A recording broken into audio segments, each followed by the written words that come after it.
Movie की शुरुआत एक औरत सीटी और उसकी बेटी लैला से होती है, जो कॉर्प्स वॉशर हैं और मुर्दों को नहलाने का काम करती हैं। बहुत सारे कल्चर्स में मरने वालों के शरीर को धोकर साफ किया जाता है। इनका भी यही काम था। सीटी और लैला एक औरत के शरीर को धो रही थी। उस औरत के शरीर पर बहुत सारे कट्स लगे हुए थे और उसकी आंख पर गहरा घाव भी था। वो उसकी आंखें धोने लगती हैं। उसी वक्त कुछ ऐसा होता है जो कोई सोच भी नहीं सकता था। अचानक उस औरत की आंखें खुल जाती हैं और ये सीन यही कट हो जाता है। कुछ दिनों बाद का सीन दिखाया जाता है जब सीटी की दोस्त मिसेस ईडा ने अपने बेटे के लिए एक पार्टी रखी थी, जो काफी परेशान नजर आ रही थी। पार्टी में ईडा और सीटी की 3 दोस्तें टेरी, एना और टूटी भी आई हुई थी। ये पांचों बहुत क्लोज फ्रेंड्स थी और टेरी के अलावा बाकी सब के पति उन्हें छोड़ चुके थे, क्योंकि टेरी की तो अभी शादी ही नहीं हुई थी और वो इनमें से सबसे ज्यादा गॉसिप करती थी। यहाँ हमें ये भी पता चलता है सीटी का एक बेटा भी है जो कोई जॉब तो नहीं करता, लेकिन छोटे मोटे काम करके अपने लिए पैसे कमा लेता है। सीटी के साथ काफी दिनों से ड्रोने वाकयात हो रहे थे, इसलिए वो बहुत परेशान थी। उसे प्रेयर करते हुए ड्रोनी आवाजें सुनाई देती थी और यही नहीं, कभी तो उसे प्रेयर करते हुए अपने पीछे भूखे होने का एहसास भी होता था। सीटी के लिए एक परेशानी ये भी थी कि उसकी बेटी लैला मेकअप आर्टिस्ट बनना चाहती थी, लेकिन सीटी चाहती थी लैला उसकी तरह क्रॉप्स वॉशर ही बने। वो लैला से कहती है, हम ये काम कई पीढ़ियों से करते आ रहे हैं,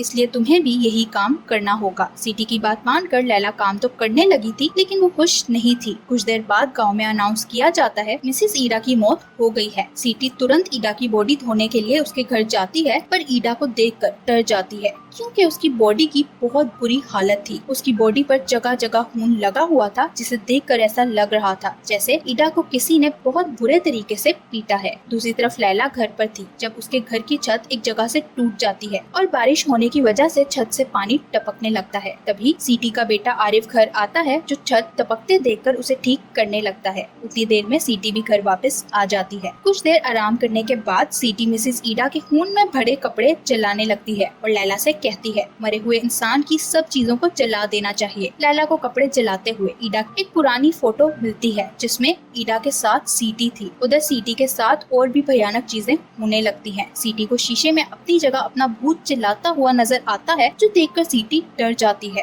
रात को सीटी लैला के साथ सोने के लिए लेटती है, तो कुछ देर बाद घर में एक साया आता है। उसी वक्त सीटी की आंख खुल जाती है और वो देखती है वो साया रूम की छत पर था। इससे पहले सीटी कुछ करती, उसके मुंह से चीखें निकलने लगती हैं। जो उस साये का काम था वो एक भूत था जो उसके पीछे पड़ा हुआ था। लैला की जब आंख खुलती है तो वो अपने साथ लेटी सीटी को देखकर शॉक्ड हो जाती है। सीटी खून में लटपट मरी हुई पड़ी थी। अपनी माँ की अचानक मौत की वजह से लैला और आरिफ बहुत बुरी तरह टूट जाते हैं। लैला को ही सीटी की डेड बॉडी को धोना था, क्योंकि गांव में अब लैला के अलावा और कोई नहीं था जो डेड बॉडीज को धो सकता। सीटी की डेड बॉडी धोते हुए लैला नोटिस करती है सीटी की आंख बार बार खुल रही थी, जिस पर लैला सीटी के लिए प्रे करती है कि उसकी आत्मा को शांति मिल जाए। सीटी की डेड बॉडी धोने के बाद लैला देखती है सीटी के मुंह में एक नुकीली वायर का टुकड़ा था। लैला के लिए सीटी को भुलाना बहुत मुश्किल था। वो सीटी की सब रिचुअल्स के बाद भी उसके उन कपड़ों को नहीं जला पाती जिस पर सीटी का खून लगा हुआ था। दूसरी तरफ आरिफ ने सीटी को भुलाने के लिए खुद को काम में मसरूफ कर लिया था और वो अपने दोस्त के साथ घर की छत ठीक करने लगा था। टेरी, एना और टूटी सीटी के घर जाती हैं, जहां वो लैला को देखती हैं, जो उसी बेडशीट पर सो रही थी जिस पर सीटी का खून लगा हुआ था। वहां से वापस जाने के बाद वो लोग इस बारे में बातें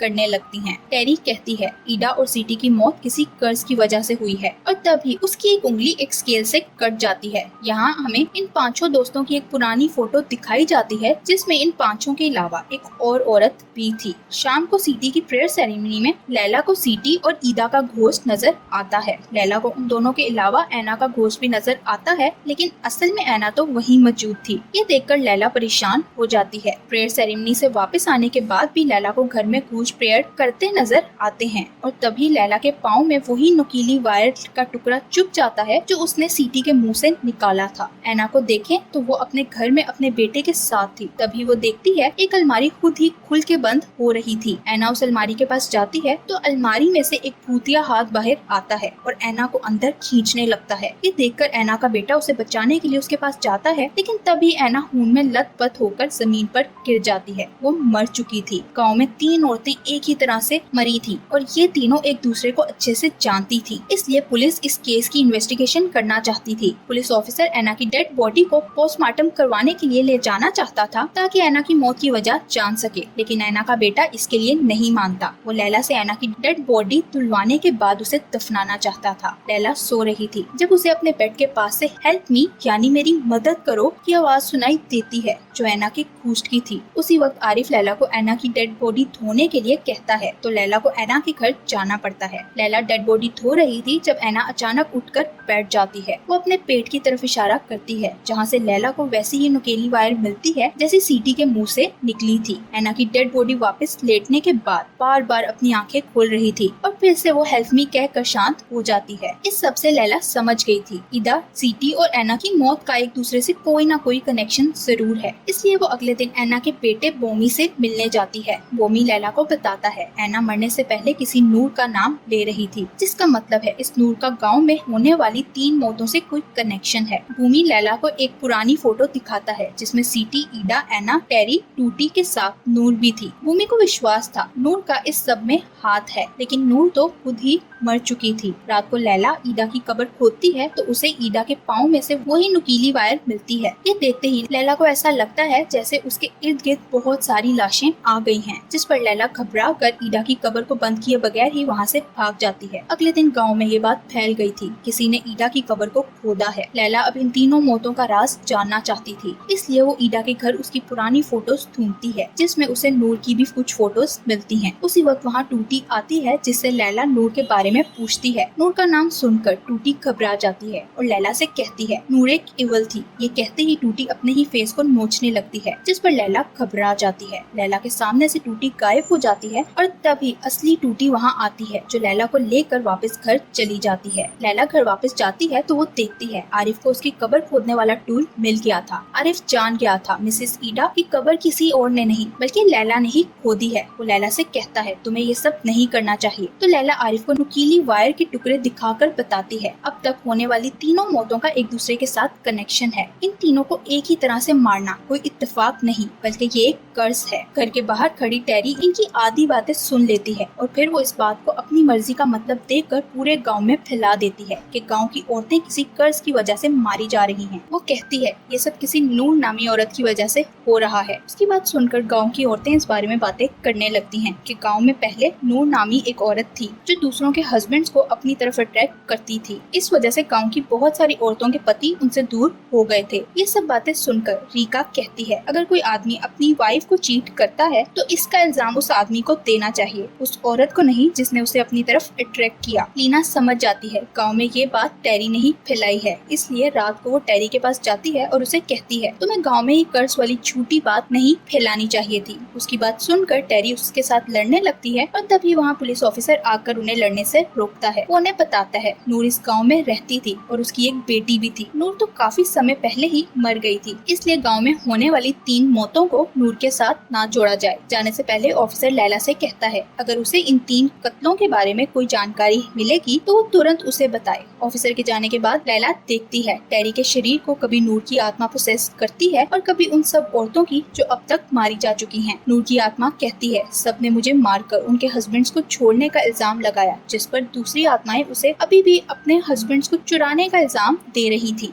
ऐसे ही करते करते कुछ देर बाद टेरी खुद ही ठीक हो जाती है तो लैला घबराई हुई वहाँ से जाने की करती है। लैला घर वापस जाती है तो आरिफ उसे परेशान नजर आता है क्योंकि लैला इस केस को लेकर बहुत सीरियस हो रही थी। लैला नुकीली वायर्स के टुकड़े और नूर की फोटोज इकट्ठा कर रही थी। आरिफ लैला से कहता है तुम्हें इस सब के पीछे नहीं पड़ना चाहिए, जिस पर लैला कहती है हमारी मॉम को किसी ने मारा है, इसलिए मैं ये जान कर रहूंगी कि उनको किसने मारा है। रात को लैला के घर वैसा ही साया आता है जैसा सीटी की मौत से पहले आया था। ये साया लैला को वैसे ही मार देता है जैसा उसने सीटी को मारा था। लैला को दफना दिया जाता है पर वो अपनी कब्र के अंदर जिंदा हो जाती है। लेकिन यहाँ रिवील होता है कि लैला सिर्फ सपना देख रही थी। लैला उसी वक्त रीका के घर जाती है जहाँ उसे फेक टाइल्स के नीचे कुछ फोटोज मिलती हैं। ये फोटोज देखकर लैला समझ जाती है रीका ही नूर की बेटी थी। ये जानते ही वो तुरंत टेरी के घर जाती है। उधर नूर की आत्मा टूटी पर हमला करके उसे भी मार देती है। टूटी की आंख में नुकीली वायर का टुकड़ा डाला गया था जिससे उसकी मौत हो गई थी। उधर लैला को टेरी के घर में सबके घोस्ट नजर आते हैं और उसे वहाँ टूटी का घोस्ट भी नजर आता है जिससे वो समझ जाती है टूटी की भी मौत हो गई है। लैला टूटी की डेड बॉडी ढूंढने लगती है तो टूटी उठकर बैठ जाती है और उसके मुंह से नुकीली वायर बाहर निकलती है। फिर लैला को वहाँ सब मरी हुई औरतों के भूत नजर आते हैं जो लैला को अलग अलग बातें बोलने लगते हैं जिस पर लैला घबरा जाती है। लैला को हेलुसिनेशंस आते हैं जिसमें वो उस नुकीली वायर से खुद को मारती है। अपनी हेलुसिनेशंस के कारण असल में लैला जमीन पर गिरकर तड़पने लगती है। तभी वहाँ पुलिस ऑफिसर पहुँच जाता है जो टूटी की बॉडी को पोस्टमार्टम के लिए ले जाना चाहता था। टूटी की फैमिली में उसके अलावा और कोई नहीं था, इसलिए ऑफिसर को पोस्टमार्टम के लिए किसी की इजाजत की जरूरत नहीं थी। ऑफिसर टूटी के घर के अंदर जाता है जहाँ उसे लैला जमीन पर तड़पती हुई नजर आती है। लेकिन ऑफिसर को देखते ही लैला ठीक हो जाती है। वो ऑफिसर से कहती है रीका नूर की बेटी है और सब औरतों को कत्ल करने के पीछे इसी का हाथ है। लैला सबके सामने रीका को बातें सुनाती है तो रीका उसे अपने गले से लगाकर कहती है ये पाप उनका है, इसलिए तुम्हें इसे अपने ऊपर लेने की जरूरत नहीं। लेकिन लैला को उसकी बात समझ नहीं आती। रीका के वहाँ से जाते ही वहाँ मौजूद सारी औरतें चिल्लाने लगती हैं जैसे उन्हें दौरा पड़ गया हो। इस वाकये के बाद गांव की औरतों को विश्वास होने लगा था कि रीका ही वो इवल है जिसकी वजह से औरतें मर रही हैं। सब औरतें रीका को मारने के लिए इकट्ठी होकर उसके घर जाती हैं और उसे घसीट कर घर से बाहर निकालने के बाद डंडों और रोड्स के साथ उसे मारने लगती हैं। यहाँ हम पर नूर का राज खुलता है और हमें पता चलता है वो सीटी और उसकी दोस्तों के ग्रुप की ही एक मेंबर थी। नूर एक सिंगल मदर थी और उसका अफेयर सीटी, एना और ईदा के हस्बैंड के साथ चल रहा था, इसलिए उनके हस्बैंड्स ने उन्हें छोड़ दिया था। नूर की दोस्तें अपने हस्बैंड्स को कुछ कहने के बजाय नूर पर इल्जाम लगाती हैं कि उसने उनके पतियों को उनसे दूर कर दिया है। इसलिए गांव की औरतों ने नूर को पूरे गांव में घसीटने के बाद उसके शरीर को नुकीली वायर से जख्मी कर दिया था जिससे नूर की आंख फट गई थी और पाँवों में भी नुकीली वायर्स के साथ कट लग गया था। नूर को मारने में ईडा और उसकी बाकी सब दोस्तें आगे आगे थी। इन लोगों ने नूर पर इतना जुल्म करने के बाद उसे मार दिया था, इसलिए नूर की आत्मा अब सबसे बदला ले रही थी। वो सबको नुकीली वायर्स की मदद से उसी तरह मार रही थी जैसे उसे मारा गया था और वो उन सब के शरीर पर वही वार करती है जहाँ जहाँ उसके अपने शरीर पर नुकीली वायर से कट लगा था। नूर ने उन औरतों को खास तौर पर मारा था जिन्होंने उस पर इल्जाम लगाकर उसे बहुत जलील करने के बाद हद से ज्यादा दर्द देकर मारा था। रीका का इस सब में कोई हाथ नहीं था, लेकिन वो इस सब के बारे में जानती थी क्योंकि उसकी मॉम नूर को उसके सामने ही पूरी तरह पीट कर मारा गया था जो वो नहीं भूल सकती थी। रीका को नूर की मौत का दुख तो बहुत था, लेकिन वो खुद किसी की जान लेकर बदला नहीं ले पाई थी, इसलिए वो अपनी मॉम के सब अपराधी औरतों से बदला लेने पर बहुत खुश थी। मूवी के पहले सीन में सीटी जिस औरत की डेड बॉडी को धो रही थी वो नूर की ही थी जिसने अपनी मौत के दिन से ही बदला लेने की शुरुआत कर दी थी। प्रेजेंट में लैला के कहने पर सब औरतें रीका को वैसे ही पीट रही थी जैसे उसकी मॉम को पीटा था। साथ ही वो उसे बातें भी सुना रही थी कि तुम ही गाँव की औरतों को मार रही हो। रीका उन्हें समझाने की कोशिश करती है कि तुम लोगों को मेरी मॉम को मारने के पाप की सजा मिल रही है। लैला पीछे खड़ी ये सब देख रही थी। जब उसे फील होता है सीटी की आत्मा उसे ये सब करने से रोक रही है। लैला को भी एहसास हो जाता है रीका को मारने से ये सब खत्म नहीं होगा, इसलिए वो रीका को बचाने के लिए उसके आगे आ जाती है। औरतें बिना देखे मारे जा रही थी और अब लैला भी रीका के साथ पिट रही थी, जो देखकर आरिफ उसे बचाने के लिए आगे आता है। इसी बीच आरिफ को डंडे लगने से उसके सर पर चोट लग जाती है। ये देखकर सब औरतों को एहसास होता है कि उन लोगों ने ये सब गलत किया है, लेकिन अब कोई फायदा नहीं था क्योंकि सर पर चोट लगने के कारण आरिफ की मौत हो गई थी और साथ ही रीका भी मर गई थी। लैला उन दोनों को मरा हुआ देखकर रोने लगती है और गांव की औरतें उसे अकेला छोड़कर वहां से चली जाती हैं। आखिरी सीन में दिखाया जाता है लैला एक औरत की डेड बॉडी धोती है। इस औरत के शरीर में से लैला को एक नुकीली पिन मिलती है। शायद अब नूर की जगह रीका ने उन औरतों से बदला लेना शुरू कर दिया था जिन्होंने उसकी जान ली थी, क्योंकि रीका को औरतों ने लकड़ी के डंडों और रोड्स की मदद से मारा था। शायद उन रोड्स की पिन्स रीका के शरीर में चुभ गई थी, इसलिए रीका भी अपनी मॉम की तरह उन औरतों के अंदाज में ही उनसे बदला ले रही थी। यहाँ आपके माइंड में होगा कि रीका लैला से बदला क्यों नहीं लेती। रीका जानती है कि लैला को आखिर में एहसास हो गया था वो गलत कर रही है। इसके अलावा लैला ने अपने भाई को भी खोकर अपने पाप का तावान कर दिया था। इस खौफनाक अंजाम के बाद ही इस मूवी की एंडिंग हो जाती है। Thank you for watching.